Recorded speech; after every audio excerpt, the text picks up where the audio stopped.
naomba nitamke rasmi kwamba matumizi ya mfumo wa usimamizi wa mashauri ya usuluhishi na uamuzi ya kidijitali, yaani e-utatuzi, yameanza rasmi leo, tarehe ya leo 21 mwezi wa kwanza 2026, na sasa e-utatuzi tuko hewani. Asanteni sana kwa kunisikiliza.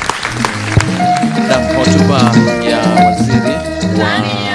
waziri wa nchi ofisi ya waziri mkuu, kazi, ajira na mahusiano, Deusi Sangu, mara baada ya kuzindua rasmi e-utatuzi.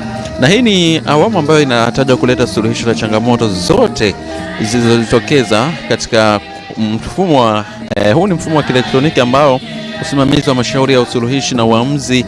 Mfumo huu ambao umetengenezwa kwa kuzingatia sheria zote muhimu pamoja na kushirikisha wadau. Tume ambayo inatarajia kuboresha kwa kiwango kikubwa utendaji wake katika kusuluhisha na kuamua migogoro ya kazi hapa nchini. Mfumo huu ambao unatarajiwa kurahisisha hatua zote muhimu za mchakato wa mashauri, ikiwemo kupokea, kusajili, kupanga na kusikiliza